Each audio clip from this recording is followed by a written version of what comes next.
2018 সালের নির্বাচনে দায়িত্ব পালন করা এক অতিরিক্ত মহাপরিদর্শক সহ পুলিশের 82 কর্মকর্তাকে বিশেষ ভারপ্রাপ্ত কর্মকর্তা অর্থাৎ ওএসডি করা হয়েছে। মঙ্গলবার স্বরাষ্ট্র মন্ত্রণালয়ের আদেশে এই সিদ্ধান্ত নেওয়া হয়।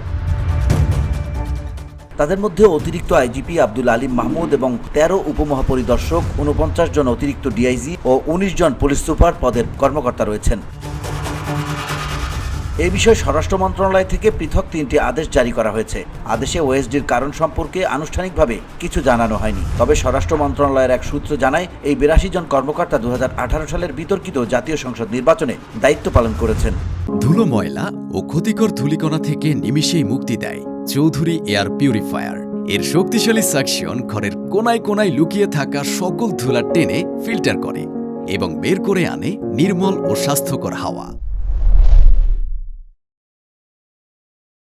ওএসডি মূলত প্রশাসনিক পুনর্বিন্যাসের অংশ হিসেবে সংশ্লিষ্ট কর্মকর্তাদের কার্যত দায়িত্বহীন করে দেয়। সাধারণত গুরুত্বপূর্ণ পদ থেকে সরিয়ে কোনো কর্মকর্তাকে ওএসডি করা হলে তা শাস্তিমূলক ব্যবস্থা হিসেবেই ধরা হয়, যদিও সরকারি ভাষ্য অনুযায়ী এটি প্রশাসনিক পুনর্বিন্যাসের অংশ।